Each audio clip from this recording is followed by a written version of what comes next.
क्या मुख्तलिफ सूबों के अंदर मुख्तलिफ कवानीन हैं इनके राइट्स के हवाले से, या एक ही कानून है जो कि पूरे पाकिस्तान के अंदर प्रिवेल करता है? बहरहाल कानून तो बेसिकली वही कानून है, जैसे एक ही कानून है, 4 एक्ट्स हैं जो डील कर रहे हैं फैमिली मैटर्स को। One is I think family courts ordinance 1964 है, फैमिली कोर्ट्स एक्ट 1965 है, family courts rules 1960 sorry family courts act 1964 है, फैमिली कोर्ट्स रूल्स 1965 है, एंड गार्डियन ऑर्डर्स एक्ट 1890 है। लॉ एक ही है, प्रोसीजर डिफरेंट है, प्रैक्टिस डिफरेंट है। लाहौर में या पंजाब में अगर आप देखेंगे तो लाहौर जो बड़े शहर हैं पंजाब के, वहाँ पे कोर्ट्स जनरल प्रैक्टिस ये है कि 2 घंटे की मुलाकात देती हैं कोर्ट प्रेमिसेस में। अगर आप सबर्ब्स में चले जाते हैं, छोटे शहरों में चले जाते हैं तो 10 मिनट या 15 मिनट की मुलाकात होती है।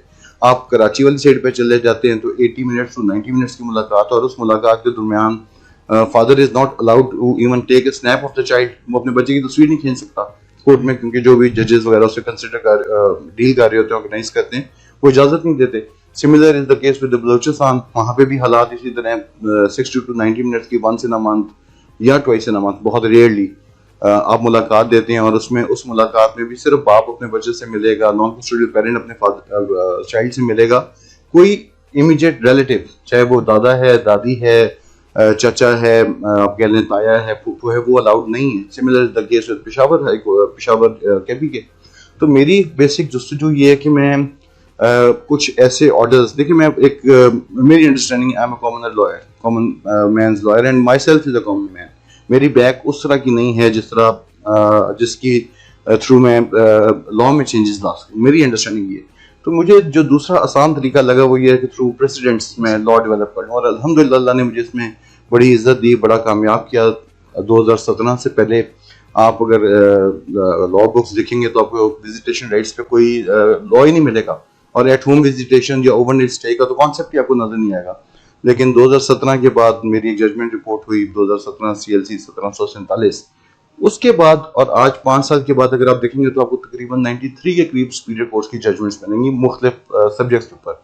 तो ये एक जुस्तजू आप कह सकते हैं कि किसी तरह कहीं मेरी वजह से किसी बच्चे का मैं मुस्तकबिल बचा सकूं, किसी बच्चे का मैं बचपन बचा सकूं, मेरी ख्वाहिश है। क्योंकि आप देखें अगर लिटिगेशन, फैमिली लिटिगेशन में 95% बच्चे वो हैं जो शादी के 3 साल बाद, 2 साल बाद पैदा होते हैं, और बचपन बड़ा मुख्तसर होता है एक इंसान की ज़िंदगी में, मैक्सिमम 7 साल तो होते हैं।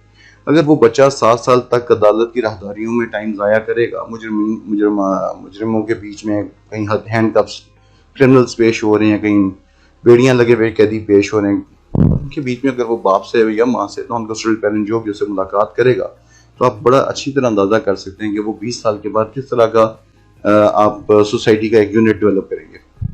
सर, आपने अपनी गुफ्तगू के अंदर 7 साल की बात की, और हम अगर जनरल प्रैक्टिस के अंदर देखें और कभी कोई ओपिनियन लेने आता है, कोई बाप की तरफ से ओपिनियन लेने आता है या माँ की तरफ से ओपिनियन लेने आता है, तो कहा यह जाता है कि जी माँ को प्रेफरेंशियल राइट हासिल है, बेटा है तो 7 साल तक और बच्ची है बलूगत तक, उसको प्रेफरेंशियल राइट हासिल है। जब इसको फर्दर हम डिग आउट करते हैं तो हमें पता चलता है कि इसकी जो सोर्सेज हैं वो एक इंडियन जो स्कॉलर थे DF मुल्ला, जिन्होंने अपनी किताब को ऐसे ही जो है वो उसकी स्कीम बनाई हुई है, जैसे एक स्टैचूट होता है, एक कानून होता है, तो वहां से हमने इंपोर्ट किया।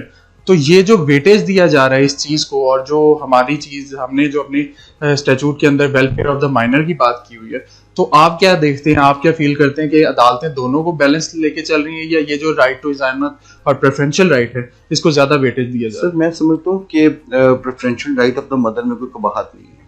बहरहाल अल्लाह रब्बुल इज़्ज़त ने अगर खातून को वो सलाहियत दी है जो मर्द को उससे महरूम रखा है, उसमें जिस तरह बच्चे की परवरिश एक माँ कर सकती है, वो ऑब्वियसली बाप नहीं कर सकता। जिस तरह फुल टाइम माँ दे सकती है वो बाप नहीं दे सकता, not possible.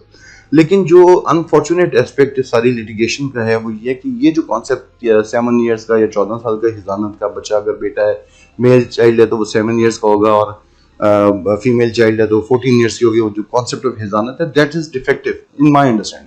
It's not possible कि 7 साल तक बच्चा एक पेरेंट के पास रहे, वन फाइन मॉर्निंग आप उस बच्चे को पकड़ें और दूसरे पेरेंट को हैंड ओवर कर दें, तो बच्चा डैमेज हो जाएगा। होना भी नहीं चाहिए ऐसे। DF मुल्ला साहब ने बेसिकली जो उस जमाने के मरवजा रवाज थे या रवायात थे, उन्हें उठा के एक कंसोलिडेटेड फॉर्म में, बुक की फॉर्म में उन्होंने इंट्रोड्यूस कर दिया, और फिर उस पर मुस्तजाद ये कि हमारी जो आप कह लें कि जुडिशल सिस्टम है, उन्होंने भी अल्हम्दुलिल्लाह सिर्फ DF मुल्ला की किताब को ही पकड़ा हुआ और कुछ नहीं पकड़ा। मुझे इत्फाक हुआ 2017 में मैंने पंजाब जुडिशल अकेडमी को एक RTI रिक्वेस्ट भेजी थी और मैंने उनसे कहा था कि मुझे आप बताइए कि आप कौन सा सिलेबस पढ़ाते हैं फैमिली जजेस को, क्योंकि मुझे इत्फाक हुआ कुछ, क्योंकि चाइल्ड कस्टडी में मैं काम करता हूँ एक्सक्लूसिवली और वो भी नॉन कस्टोडियल पेरेंट की तरफ से, तो बहुत सारे केसेस में मुझे इत्फाक हुआ कि एक टेम्पलेट ऑर्डर चलता है। मसलन विजिटेशन का 2009 से लेके 11 तक मैंने इस पे काम किया है, 2 घंटे 2 घंटे 2 2 आवर्स अलाउ 2 आवर्स। अब आप देखिए कि आपका एक्ट है general clauses act, article 24A है शायद, यस, वो कहते हैं कि every order shall have to be well reasoned. Speaking order होगा, वेल रीजन, जस्टिफाइड होगा। आप विजिटेशन ऑर्डर्स उठा के देखिए, कोई एक जस्टिफिकेशन नहीं है। और देखिए there must be some ingredients. अगर आप एक ऑर्डर ऑनरेबल कोर्ट पास करिए to avoid estrangement between father and child, I am directing the mother to produce the minor once or twice in a month for such and such time from 11 a.m. to 1 p.m. then there must be some justification why the duration is from 1 a.m. to 3 p.m. or 11 a.m. जो 2 घंटे हैं, and why the court is being selected as a place of visitation, there must be some justification. Father, I am just take me, consider me as a father. मेरी wife से तलाक हुई है ना, ये मैंने कोई क्रिमिनल केस तो नहीं किया, क्राइम अगेंस्ट सोसाइटी तो नहीं किया, वॉच तैयार की हुई है। और वो चूंकि उनके पास पिछले जज साहब के ऑर्डर्स सेव हैं उसके स्टेनो साहब के कंप्यूटर में, नाम पता चेंज करते हैं और ऑर्डर पास कर देते हैं और जाएं फिर आप आगे लड़ते रहें अपील्स में और फिर हाई कोर्ट्स में, फिर सुप्रीम कोर्ट में। 10-12 साल में 10-12 साल में उस बच्चे का जो बचपना है वो खत्म हो जाएगा, बच्चा एलियनेट हो जाएगा, बच्चा आपके साथ बॉन्डिंग नहीं डेवलप हो सकेगी। फिर इवेंचुअली एक स्टेज आएगी जहां पे कोर्ट पूछेगी बेटा अपने बाप के साथ जाना है या माँ के साथ जाना है। गॉड, कुछ तो सेंस या कुछ तो सैनिटी प्रिवेल होनी चाहिए सोसाइटी में कि 7 साल या 10 साल तक एक बच्चे की अगर सिर्फ 2 घंटे या 4 घंटे की एक्सेस रही है उसके नॉन कस्टोडियल पेरेंट के साथ, तो वो लामहला ये कहेगा जी मैंने अपने कस्टोडियल पेरेंट के साथ जाना। इस तरह का सवाल पूछना बजाते खुद मेरे ख्याल में उस बच्चे को एक ट्रॉमे का शिकार करने के मुद्रा दे। फिर this is my as per my understanding.